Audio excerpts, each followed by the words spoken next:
讲到受到这风台外围环流影响呢，这花莲地区是落大雨。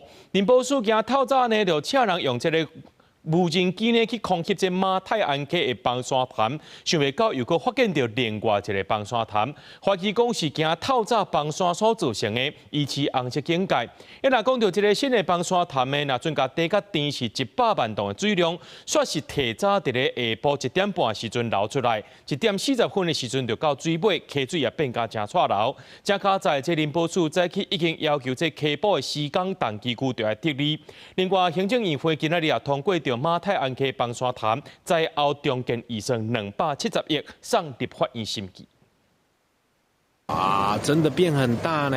土沙水沿着马太安溪流落去，明显会当看出水流量渐渐变大。最为特别因过马太安变道管道，因为林保署监测马太安崩山湖，13透早，佮发现新增加一个崩山湖，继续红色警戒。伫下昼1点半发现新崩山湖开始溢流。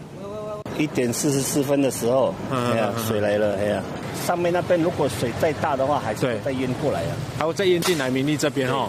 确定在大概1点40的时候，第一波大水就到了。那因为现在我们没有办法，天气不是很好，没办法上去空拍那我们应该怀疑它应该是那个提早溢流。新崩山湖有高标悬1000公尺，边潮上大7.6公顷，原水位蓄水量100万吨。原本预计下到4点溢流，林保署早起已经要求河床施工同期区撤离。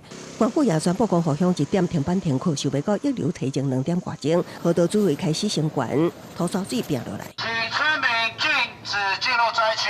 万影乡明利村的部落青年自发性协助管制，警员骑机车拿公布，唔通随意走去受灾区域。原先要疏通主要连外道路花45线的工作，先暂时停止。可以看到，这个货柜就直接卡在民宅上面。这个明利村的低洼区域呢，淤泥还是淤积的很高。看病啊，像那个有慢性疾病的啊，不方便的，像我没有车子啊，我这一个电摩，我怎么爬上去？当然是人身安全优先。我们现在在抢通的是那个花45主要一样都一样，都一样都停止。另外，顶摆同在区公河乡，中央还未解除红色警戒，不过县府宣布13块互上班上课，引起不少民怨。现在都是很麻烦，要出门也不是，不出门也不是。到10月22解除这个红色警戒。